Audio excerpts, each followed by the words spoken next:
कई दिनों से एक बेचैनी भीतर थी।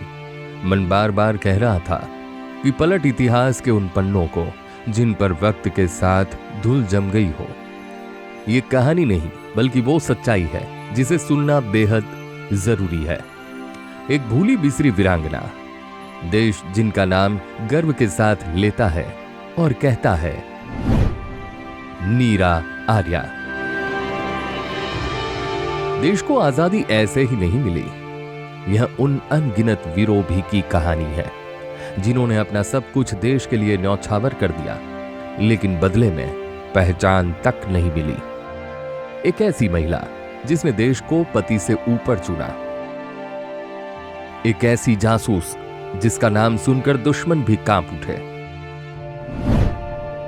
यह कहानी है नीरा आर्या जी की, एक देशभक्त बेटी की। 5 मार्च 1902 उत्तर प्रदेश के बागपत जिले के खेकड़ा में एक लड़की जन्म लेती है। बचपन से ही उनके दिल में देशभक्ति की आग जल रही थी।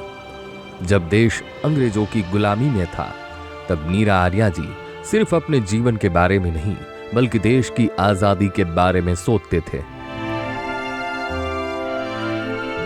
देश के लिए कुछ कर गुजरने की चाहत उन्हें ले गई सेना में। यह वही सेना थी जिसे महान क्रांतिकारी सुभाष चंद्र बोस ने खड़ा किया था। नीरा आर्या ने महिला रेजिमेंट यानी रानी ऑफ झांसी रेजिमेंट में शामिल होकर इतिहास रच दिया। उन्हें आजाद हिंद फौज की पहली महिला जासूस माना जाता है। नीरा आर्या जी की शादी एक ब्रिटिश अधिकारी से हुई थी, लेकिन समस्या यहां थी, पति अंग्रेजों के लिए काम करता था और नीरा जी भारत के लिए। एक दिन जब उनके पति को पता चला कि नीरा नेताजी की सेना से जुड़ी है, उसने जानकारी निकालने की कोशिश की। बताया जाता है कि जब नीरा जी के पति ने नेताजी पर हमला करने की कोशिश की, तब नीरा जी ने एक ऐसा फैसला लिया जिसने इतिहास बदल दिया। उस वक्त उन्होंने देश की सुरक्षा और नेताजी की जान बचाने के लिए अपने ही पति की हत्या कर दी। इस घटना के बाद अंग्रेजों ने उन्हें गिरफ्तार कर लिया। उन्हें कुख्यात जेल में रखा गया, जहां अमानवीय यातनाएं दी जाती है। अंग्रेज कहते थे, अगर तुम नेताजी और क्रांतिकारियों की जानकारी दे दो तो तुम्हें रिहा कर दिया जाएगा। लेकिन नीरा आर्या जी की हिम्मत नहीं टूटी। उन्होंने अपने साथियों का नाम बताने से साफ इनकार कर दिया।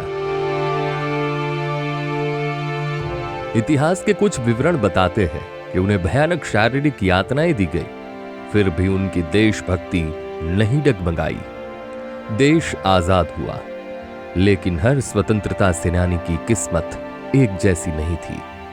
कहा जाता है कि जीवन के अंतिम वर्षों में वह गुमनामी में रही और अपना गुजारा करने के लिए फूल तक बेचे। 26 जुलाई 1998 को हैदराबाद में उनका निधन हो गया। नीरा आर्या की कहानी हमें एक सवाल पूछने पर मजबूर करती है, क्या आजादी सिर्फ कुछ नामों की देन थी, या उन अनगिनत गुमनाम वीरों की जिनकी कुर्बानी पर यह देश खड़ा है। जब भी तिरंगा लहराए, याद रखिए उसकी हर लहर में किसी नीरा का बलिदान छिपा है।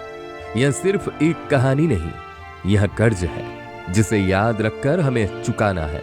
ऐसी वीरांगनाओं की कहानी खत्म नहीं होती, यह हर उस दिल में जिंदा रहती है जिसमें देश सबसे पहले आता है। जय हिंद।